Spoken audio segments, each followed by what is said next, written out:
see what I did. I didn't add you as a host. I made you the host. That's why I couldn't share my screen. Well, that's okay. I'll just which is fine. It's no big deal. It's our session. It's all good. Okay, welcome everybody. As you can see, we are very informal here. And we're doing the middle school session, and it's really just a question answer type of thing. You know, we're not experts, but we like to talk about it and share our experiences and learn from each other. So that's our goal today. We're really happy to have you here. As you know, we are recording. If we need more time, we can come back in on the same link and go a little bit longer. But we are recording, and I guess Jill's got this, so she'll have to post it. Sorry about that, Jill. No, that's okay. Just to remind you, I've got a slide here that I put together. I just want to remind you about our guides on our Facebook page. I did put a link in the slides there. There's so much information in our guides, from the welcome to all the tasks, curricular and non-curricular. We have a guide that has to do with things like this, our Zoom session, other podcast videos, conferences, previous things we've done with Peter. All those kind of links are in guide 3. And then on guide 4, we have a place where you can connect with other thinking class people and maybe find people from your area or your grade level or your subject. So you can check those out. And I put in the sketch notes. I don't know if you're familiar with the sketch notes, but they're really pretty cool. This one has all the practices, they're just like little summaries. It just kind of comes in handy to have it nearby to bring it back to our mind. And then I loaded in the sketch notes for the toolkits.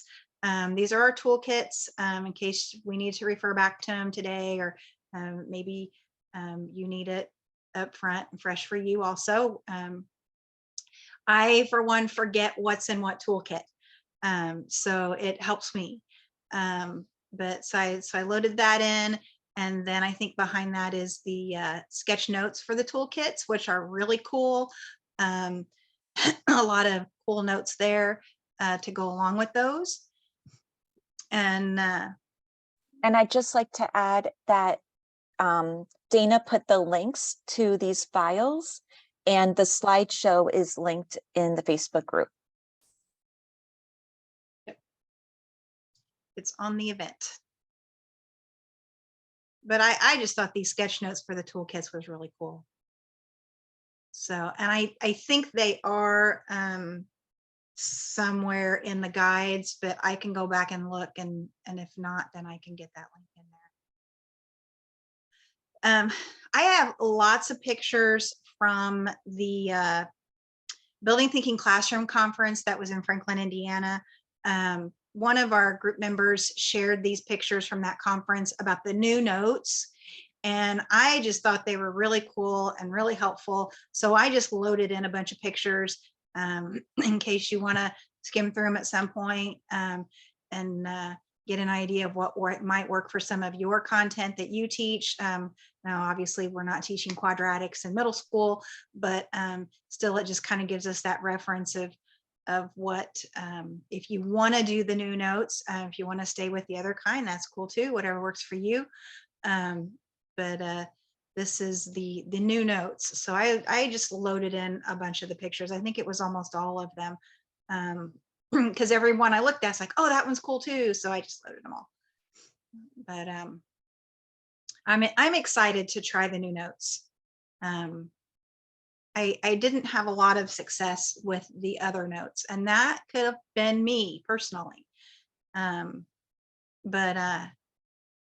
So, don't feel like you have to change and do the new note style. Do what works for you, for your classroom.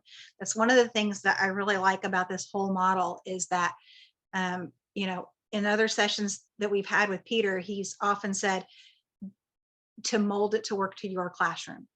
And I like that. that, you know, we've got that. It's not a cut and dry. You've got that flexibility to make it work for you. And then of course, the mild, medium, and spicy for check your understanding. I didn't do a whole lot of that this last year because we were changing around some other things, and you know, a lot of this stuff takes time. And so I'm hoping that this year, because I'm going to 7th grade and I haven't done building thinking classrooms with 7th grade yet, that I'm a lot of my check your understandings will be in this kind of format. And again, I swiped this from our Facebook page. I did not create this, but someone had shared it, and so I'm sharing it here, and I thought it was pretty cool looking. So there we go. So we have that one. And then, so we're a question and answer place today. So let's go ahead and get started. We have 2 questions here. We had a 3rd question just come in like 5 minutes before the session started. So I'll look at that too. How does this work in an inclusion math class, even a small group of special ed math 8? Anyone, I mean, I can talk about it, but does anyone else have some experience they want to share?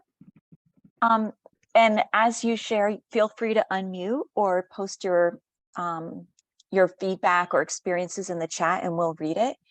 I have implemented many of the practices in my inclusion classroom, and my LBS 1 co-teacher gets super excited on the days that we do the BTC work. I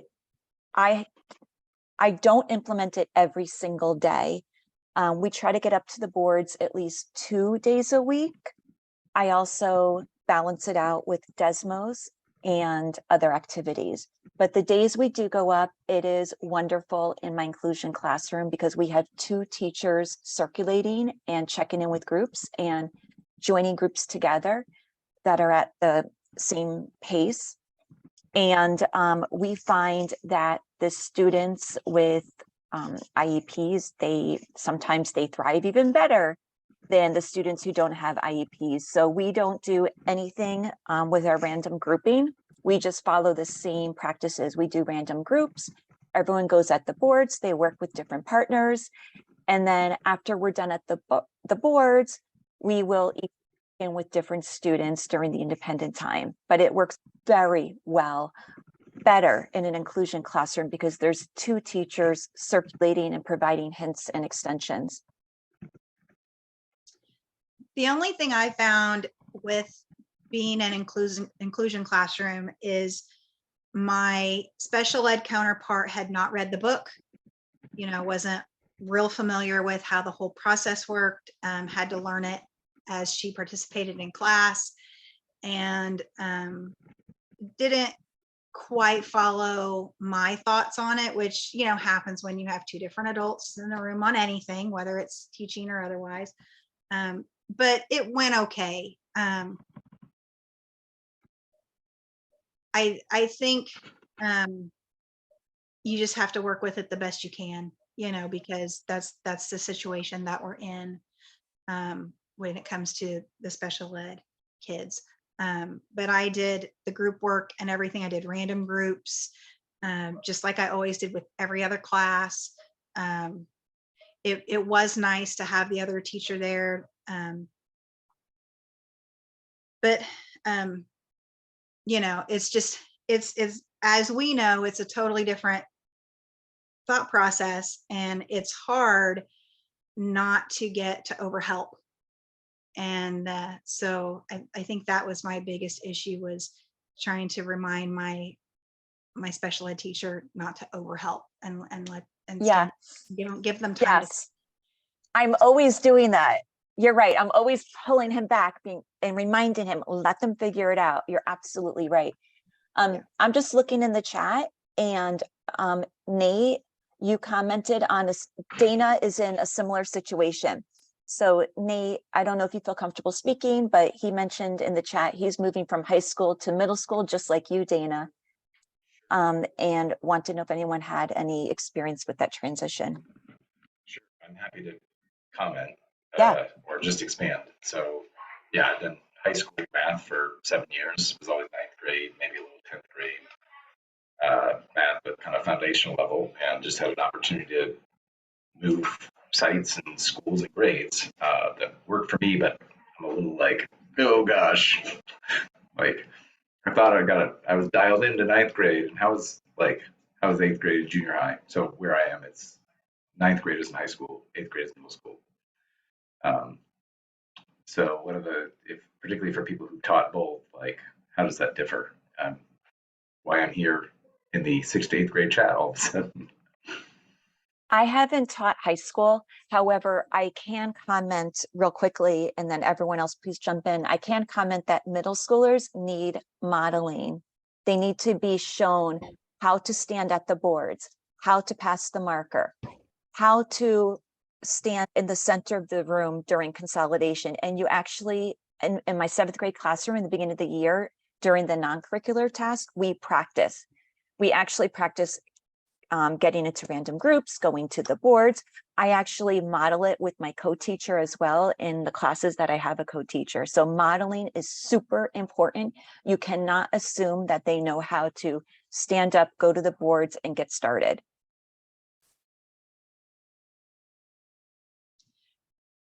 Yeah, I've taught 8th grade the last 3 years, and I'm moving back to 7th grade.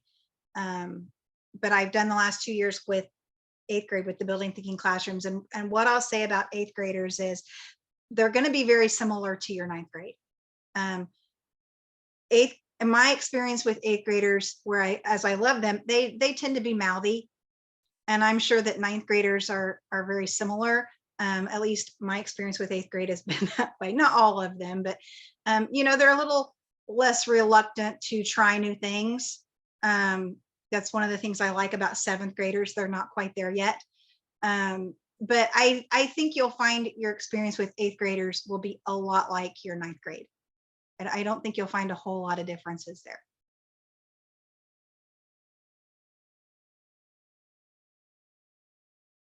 Other than the content, So. Question 2 on the slide, I think that's a lot like question 1. With the co-teaching. If anyone else has any questions about how to do co-teaching, we can talk about it further if you have a specific question. I don't have a question about it, but I just found the whole not giving the answer to my co-teachers helped, because then they kind of had to guide more so than, oh, I know what this is, so I can show them how to get there. And so I think that's really helpful, is just not just automatically providing them with answers and just saying, oh, I don't know, I'm just waiting to see what the kids come up with and check it. And especially with math, because there's so many ways that you can go about solving a problem. So that's a very good point. I forgot that I did some of that also. Yeah, you're right. That way they couldn't give them the answer. Yeah. Thank you for sharing that. I appreciate that. Dana, there was a question for someone who hasn't implemented BTC yet, if we can go through just a high level agenda of what a class would look like from start to finish. Okay. Do you want to do that, or do you want me to? You can. And I'll jump in. Okay.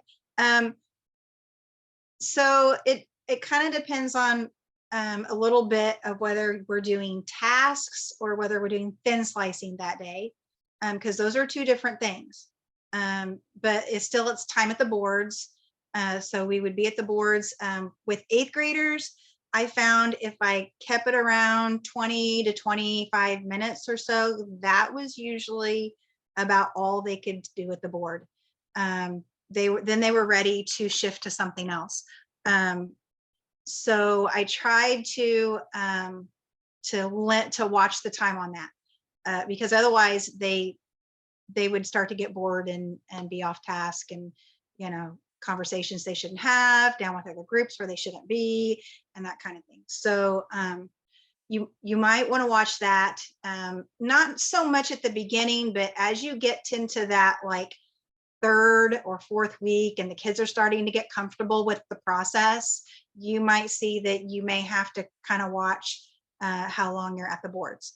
And so we would spend our time at the boards, and then we would do our consolidation where I would, pull the kids out and we would talk about what we did at the boards that day. Sometimes it's looking at specific tasks. Sometimes it was just general conversation. I will not say that I was the best, that I am the best at consolidation. I think I have a lot of work to do in that area. Then we would go to the desks and do the notes. Now in my classroom, my kids had assigned seats. And so we did the random grouping, and then they come back to the seats with kids they always sat with. And that worked for me because if I was involved in different groups and would be absent, then I didn't have to worry about where my kid's sitting. Is the sub going to know who goes where and all that kind of stuff. So that's how I did my room. So when they were at their seats, they weren't necessarily with the same kids they were at the boards with. And I liked that because then they had other kids they could continue to collaborate with that maybe had knowledge that they still needed help with. So we would try to do notes, check your understanding. What I did is I had the notes on one side and the check your understanding on the other side, typically.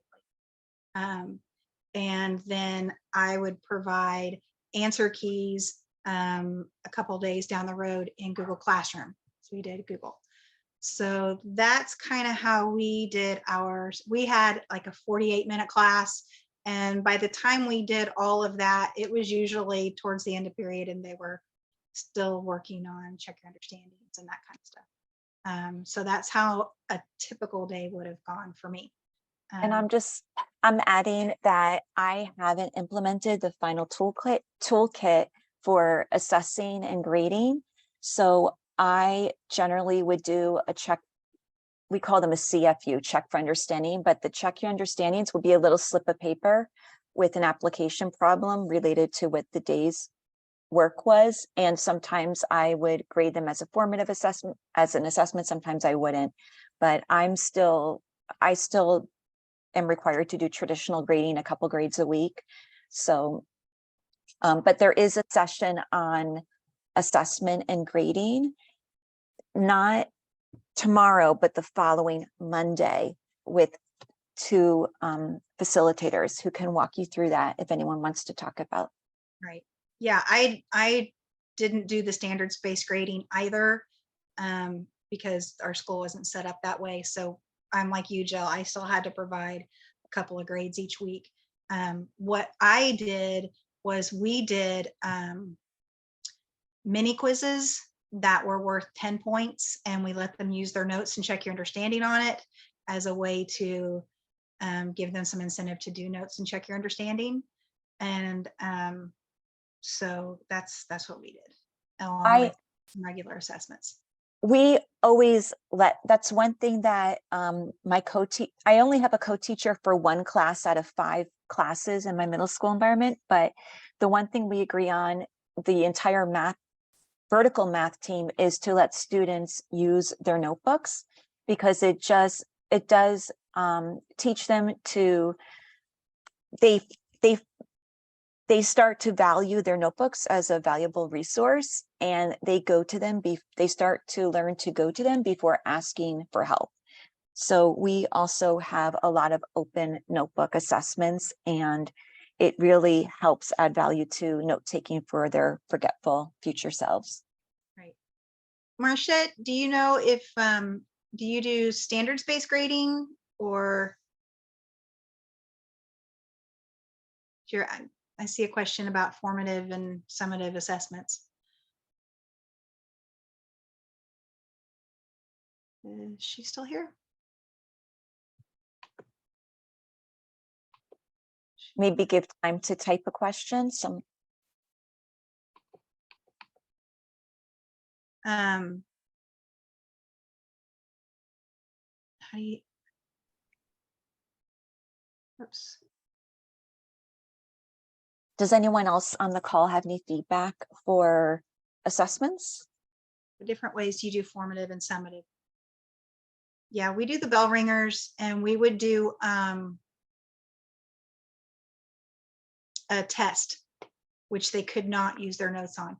But we did allow them to redo the mini quizzes and turn those back in to improve their grade, and they could retake a test.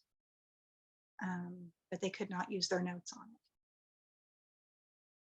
What are different ways to do check your understanding? You could pretty much do those any way you wanted. The idea is that you provide them the answers at some point so they can check to see how they did.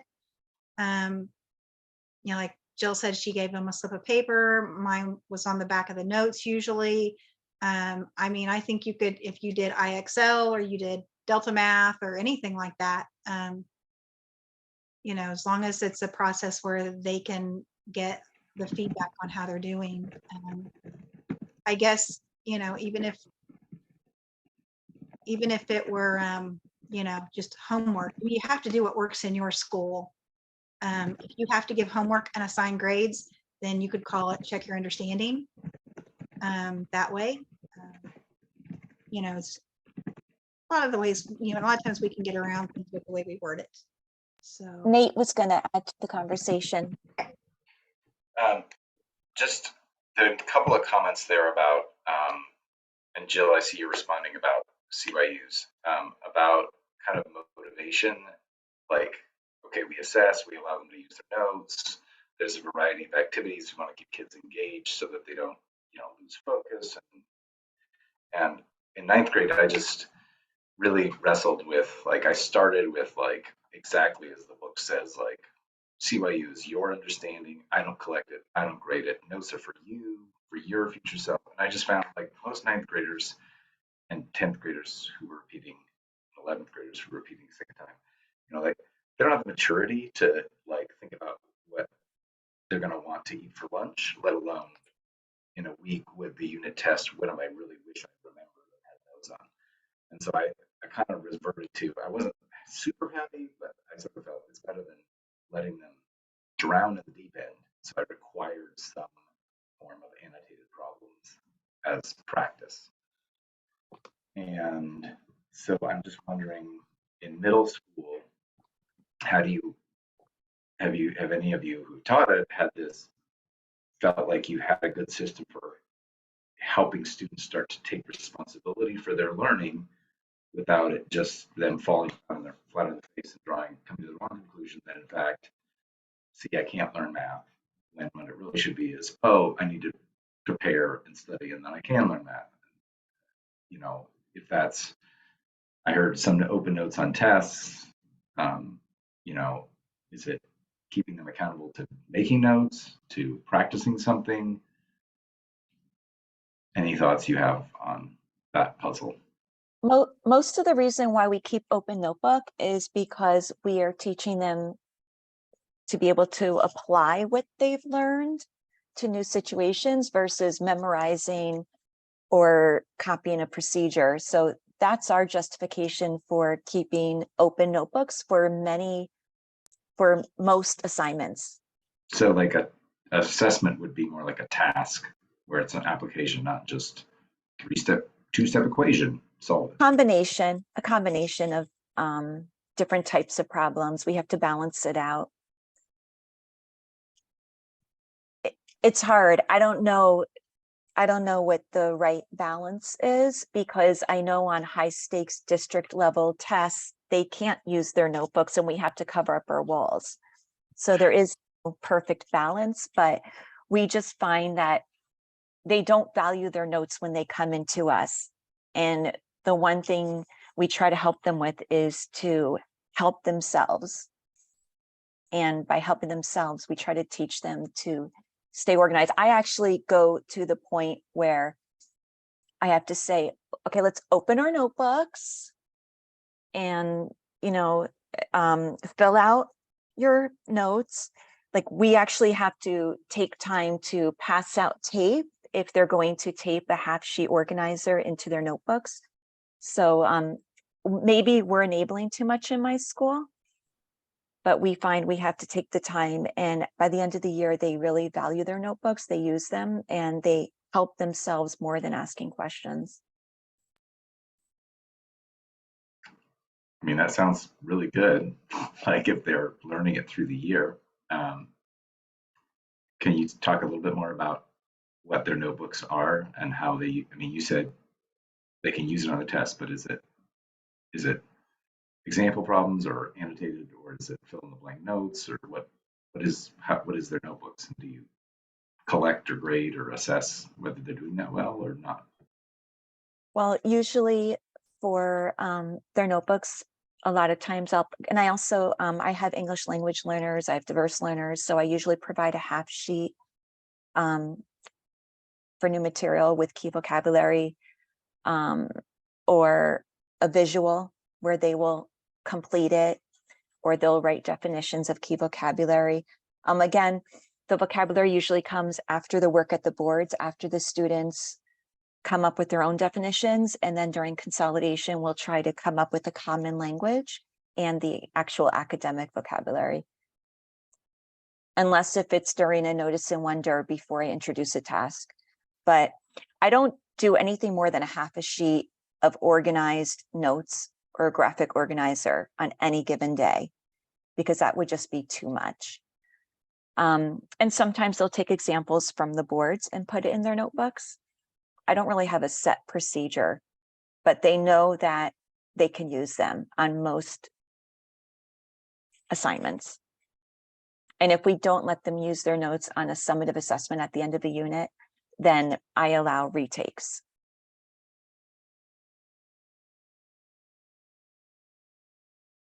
Anybody else?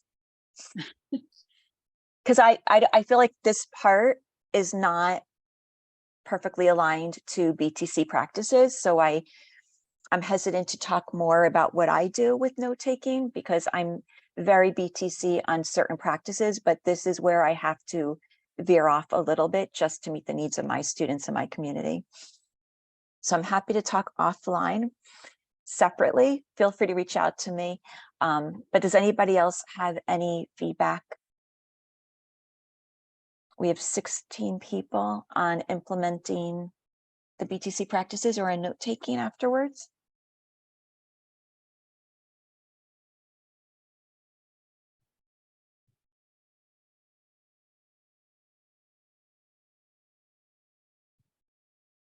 Nate, I wanted to comment that I'm starting at a school next week that does block classes, and I've never done block classes before either. And however, the 6th grade math teachers, there are 3 of them, they all do building thinking classrooms. And so I'm hoping to get a chance to meet with them before school starts to see how they structure their time. And I am happy to reach out to you and let you know what they told me. And, we could keep in touch and, run things by each other, if you need someone to bounce things off of, or, because I will be figuring out that process also. As I move back to 7th grade, I taught 7th grade for 10 years, but not building thinking classroom 7th grade. So I'm excited about it. But yeah, I kind of have an idea of how it might work, but I'm excited to talk to people who are already doing it in the same building I'm going to be in and see how they schedule their 90 minutes of time with building thinking classrooms. I imagine you'll definitely have more time to fit everything in terms of the notes, maybe Right. even the way Peter talks about the new method of students doing the notes in groups first at the boards and then back at their desk, and then more time for them to do the CYUs and maybe even check their answers. Right. So Yeah, I'm super excited about having a 90-minute class. I can't even imagine. Yeah. Yep. Anyone else? Those are all good things.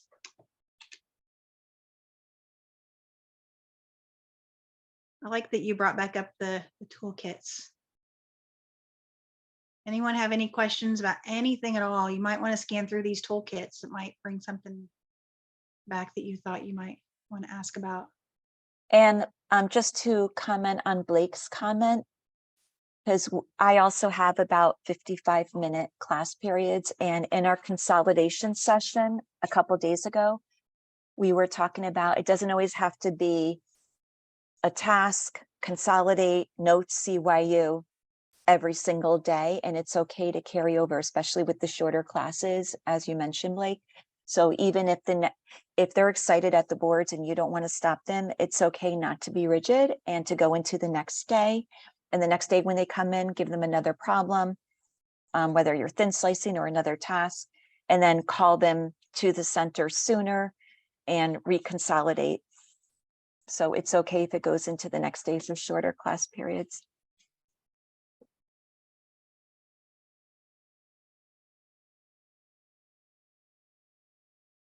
Do you want to comment out loud? Like, I don't know if I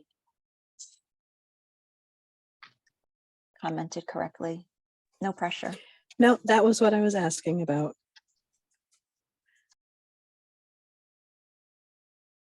The video for consolidation and the slide deck that Anna created is posted already to our Facebook group under the guides.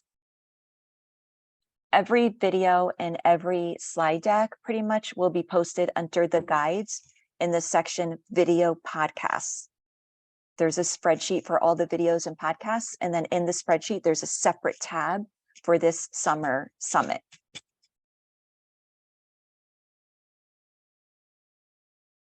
No worries.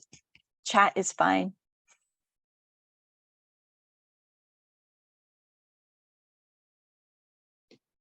Hello.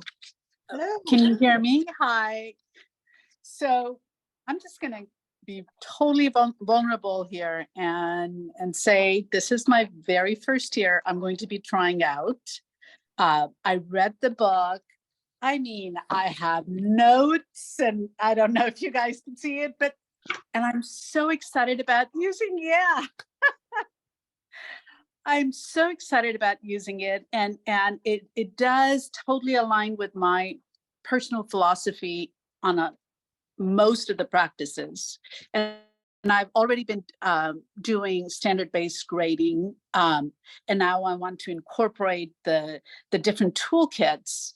Now, and I'm so sorry if you already answered this, but I was trying to figure out how to get on this. So I may have missed the very beginning part, and you may have addressed this already. But so during the first week, I plan on doing the non-curricular tasks.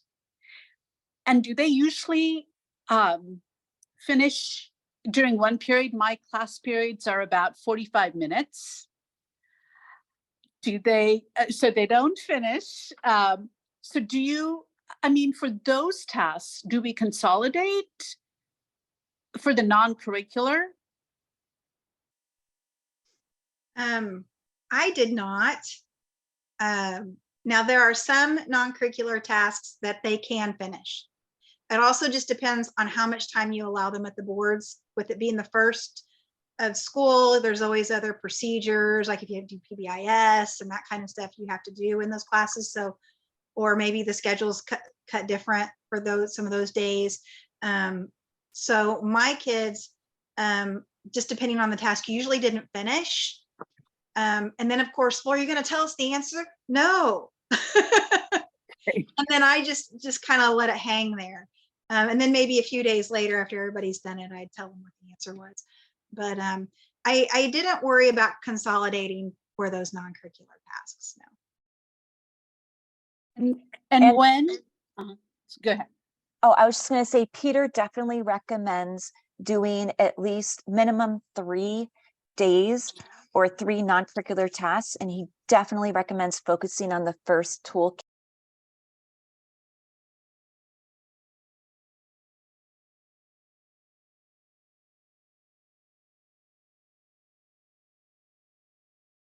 Right.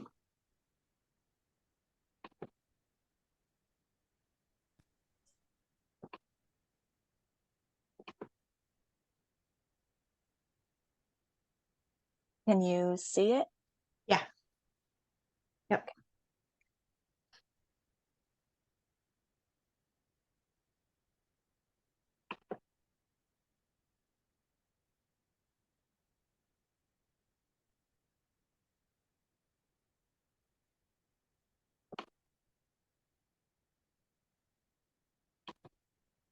I'm just admitting some people back.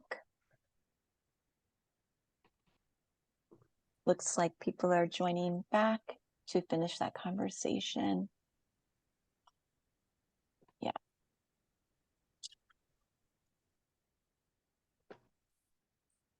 Welcome back, everyone. Yes. And who was it that had, I'm trying to see if she joined back. Marcia. Marcia's back. I think it was Marcia with the question. Was she the, or no? No. Who was asking the question? She's not on here. Anita? She's not on here. Not on yet. That's okay. Yeah.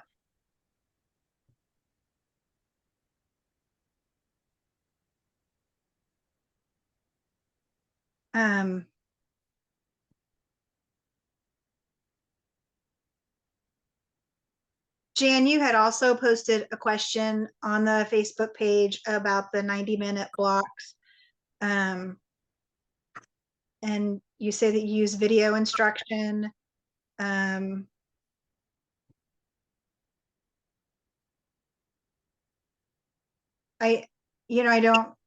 haven't done blocks yet. So I don't do video instruction, but I do provide them with video instruction in their Google Classroom. So, if they need to go back or they were absent, that kind of thing, then there is some kind of video tutorial that they can refer back to if they need some extra help. But I don't do that in the classroom. Sometimes, depending on the content, I might do like a 3-4 mini lesson, or sometimes I might start with this is what you need to know for today, but not necessarily every day. It would just kind of depend on the concept. Some concepts, most concepts naturally build, as we know, but every now and then you get that one that like stands alone, like estimating a non-perfect square root. They don't know how to do that. And they can do some figuring out, but sometimes I'll give a little bit of information before we do something like that. Just try to give some of those hints up front. But I didn't learn that until after the first year. That my group needed a little bit more on some things. So, but I've been making a list of people who do block, and I'm going to add you to my list. And when I know more, I might just like get a chat going and we can talk about, how our block scheduling is going, because I have no idea how it's going to be.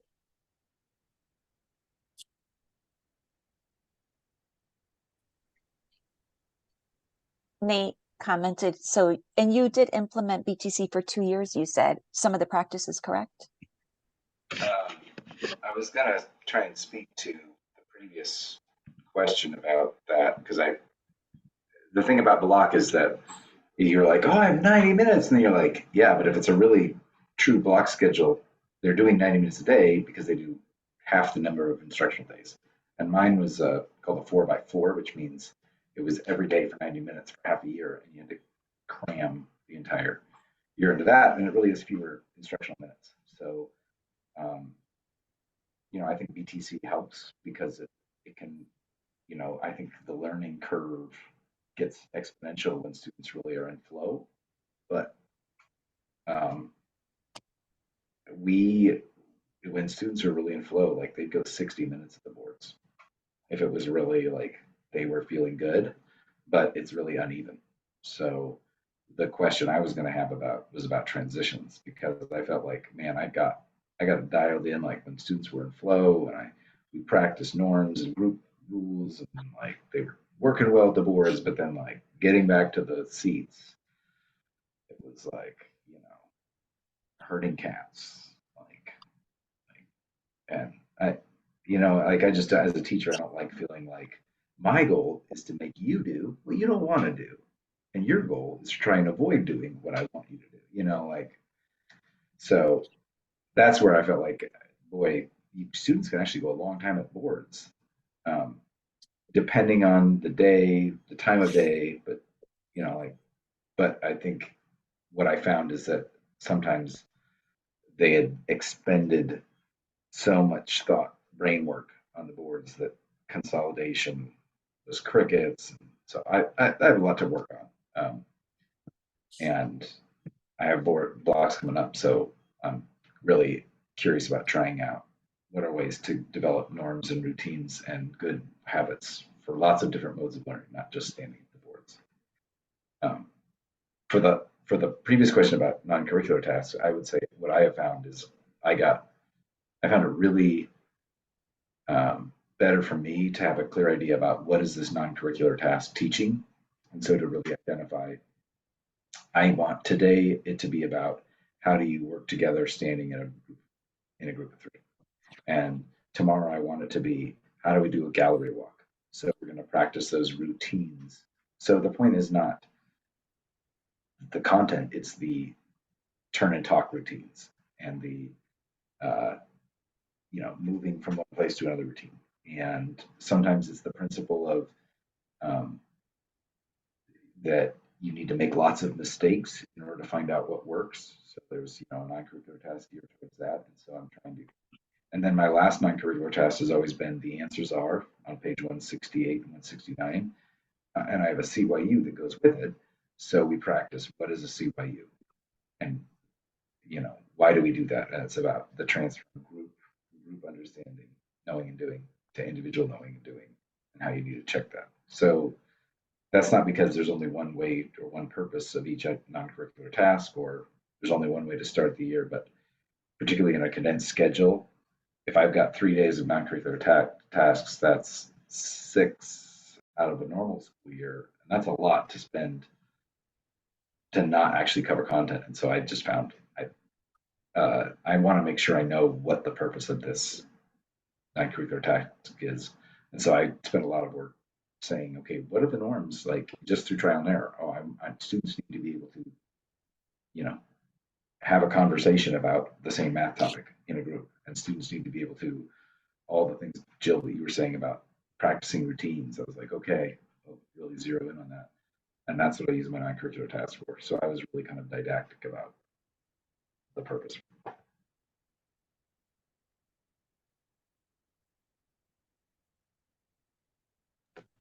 Thank you for sharing that. That was spot on. Absolutely. That's when we should be teaching those routines and getting those kids used to, this is how this classroom works. It's great. Anyone else? Any questions? Consolidation PDF. Really good. Yes.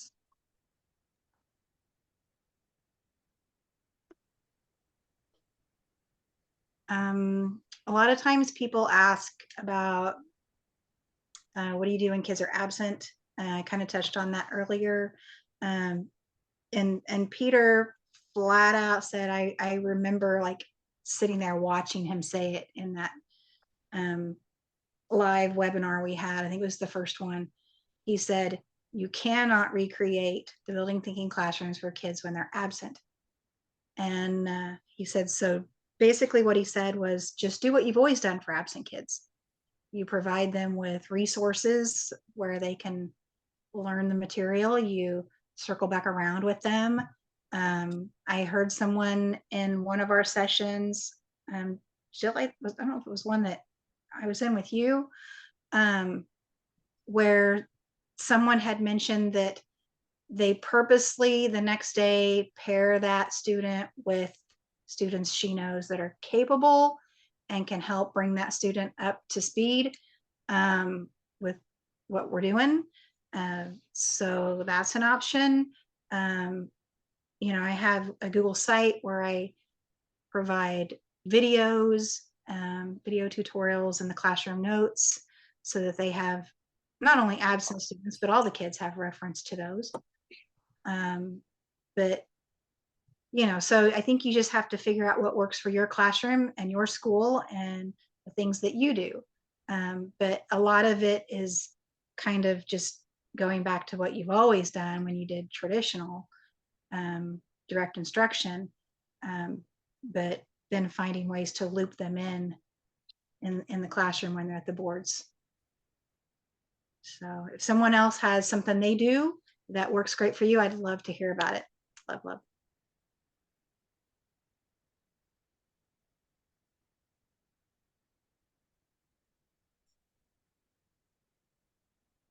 Yep, I like that, Nate. Thanks for sharing that. Yeah, because there's no way you can't give them that discourse. You know, they're at home, you know, you can't recreate that for them. So we just have to do the best we can. Like we always do, right?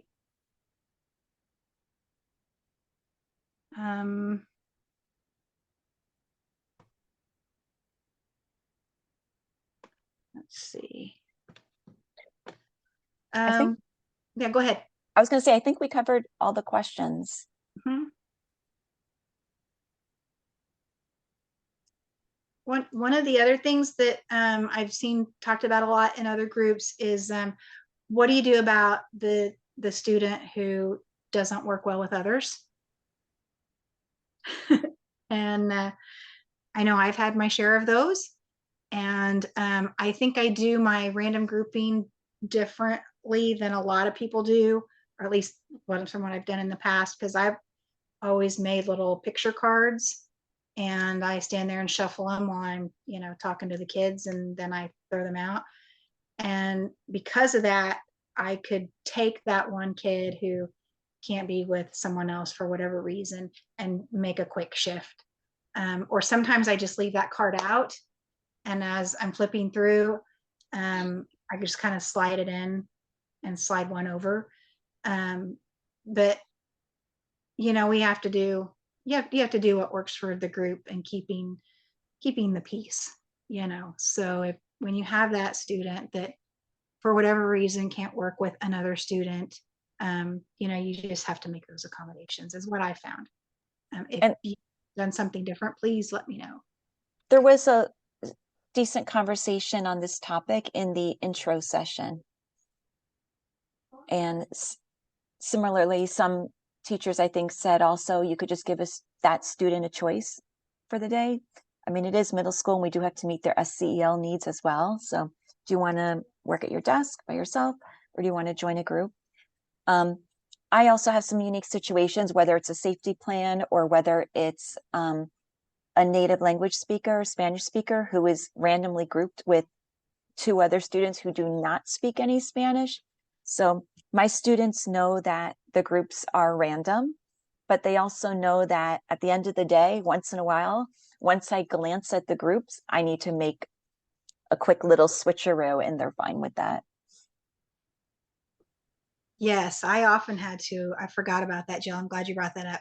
I had some Spanish speaking kids that I would make allowances for.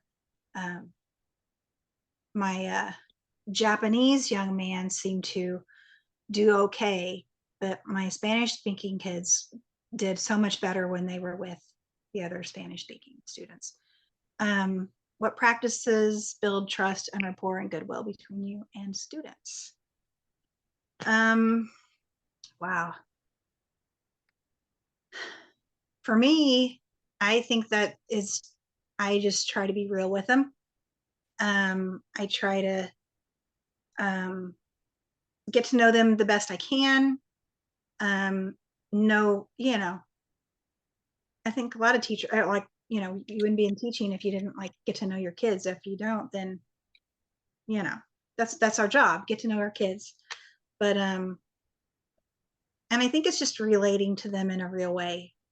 You know, I don't beat around the bush, and not that I say too much, but because, you know, we all have to walk that fine line of what do you say, what do you not say. But I think they just want someone to be real with them. And I think that's at any age, whether it's middle school, elementary, high school, they just want someone who'll be real with them.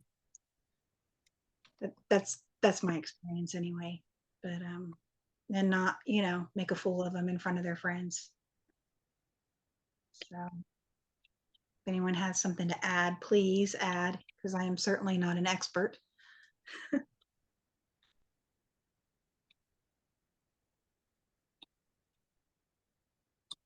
think we talked about the letting the student be at the monitor in one of the other sessions. Yeah, I think that's a great idea, especially when you have that student who comes in late and the groups are already made, and there's not necessarily a spot to put that person into. I think that works out fantastic. Someone in one of the other sessions recommended that. I thought that was a great idea. Blake, we may have been in that same session.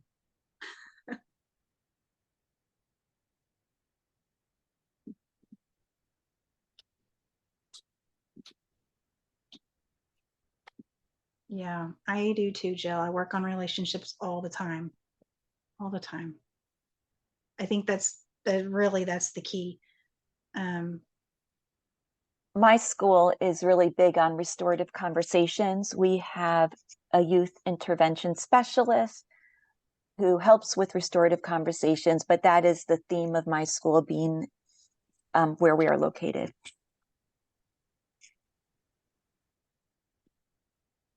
Yeah. Anyone else have anything? Don't want to keep you for recording. Give a record keeping strategy to jot down how students are doing, meeting standards when they are at the boards. They do not. Does anyone else? They do not have a record keeping strategy for when they're at the boards.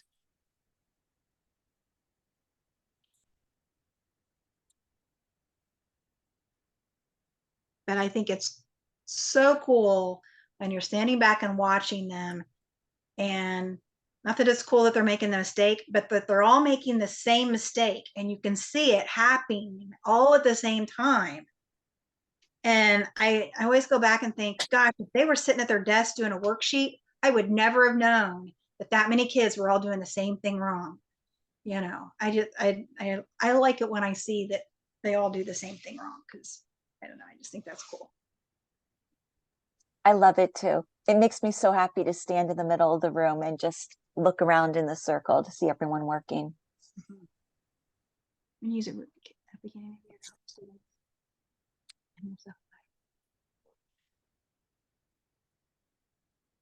I replied in the wrong place. I don't have a record keeping system while they're at the boards, and I'm wondering if that will be covered in Don's assessment session, not tomorrow, but the following Monday. That would be a great question to ask for him, since he is working on evaluating that or implementing the fourth toolkit. I'm interested, and I'm hoping to make that session as well. So that's why I tend to check for understandings, and I make them really quick little slips of paper, sometimes a half sheet, sometimes a quarter of a sheet, whether it's an application problem or a couple of thin sliced problems. I just need to quickly collect and sort to see how the class is doing individually. That's my record keeping.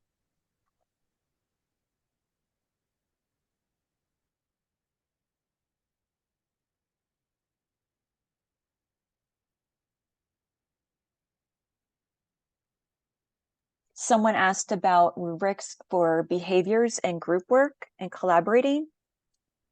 I tried to implement, I actually created one, and I think it's posted somewhere in our Facebook group, on how for students to self-rank how they did that day. Did they share the marker? Did they communicate together? Did everyone have a voice? But after once or twice, I didn't implement it.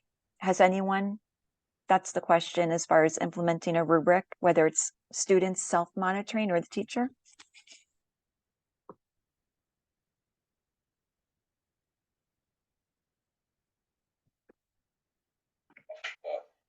And over my experience, understand that, like Jilly said, it's just my experience. It's not the full practice. And of course, I'm coming from the high school context, but I did a lesson where students brainstormed in groups, what does effort look like? And what does, like, you'll know I'm making an effort when, you'll know I'm not making an effort when. And we collected and I kind of consolidated them. And then, like 10 minutes in the next class session, I gave them all a bunch of stickers and they voted on which was the most important. So that was my way of doing the rubrics described in the books. Then I put them on posters on a board wall, and they were for each. I had 3 periods in a block schedule. And so it was, here's period 1, period 3, here's period 4. And I could always point to that, but I carried a clipboard and I would mark down. And it's the student's language, but it's the same thing. It's perseverance and it's focus and it's, basically stay with your group, talk about the math, persistent. I don't know. It's not different from what I want. It's just them articulating it. It can help, but I'd love to hear more ideas about how students can start adopting their own self-evaluation, because me saying, well, better get back to your group or I'm going to mark it. I mean, I don't say it, but like they know that's the system and it's not taking responsibility. That was my way of doing that, but I'd love to hear if anybody else has had students effectively monitor. When I tried to do that, kind of like Jill said, like I tried it for a little bit and I found that students are terrible evaluators of their own behavior. And they can't evaluate the group because their friends are in the group. They're going to rat their friends out. So it's tough. It does make it tough. Peter was talking about in that podcast, with Think Think Thunk, about how a teacher went around like halfway through with a highlighter and marked a rubric on each group. Yeah, I'm definitely going to give that a shot. I love that. And then went back through with a different color and marked them again. And I liked that idea. I honestly have not had a whole lot of success with rubrics, and that's probably my own fault. Absolutely. We've come up with some fantastic rubrics, and I put a link in the chat. If you guys want to check those out, you're welcome to make a copy, use them for your own, whatever. My counterpart and I came up with those last year. We have done where the kids have come up with the expectations, and it turns out to be similar to what we created here. So we didn't do that this last year, but I also didn't use them a whole lot this last year. And then she and I just had a conversation last week about how maybe the rubrics were too much and we need to simplify. So take it for what you want, or maybe it'll just spur some ideas for you. But yeah, I don't know. I think, easiest is always best. Whatever's easy for me may not be easy for someone else. So whatever works for you. But those are some that we created. And we came about those not only from the Building Thinking Classrooms book, but last year we also read Productive Math Struggle, which aligns really well with Building Thinking Classrooms. So that's where we came up with some of these things in our rubrics. So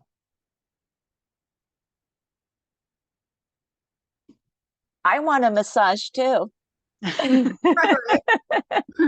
little guy.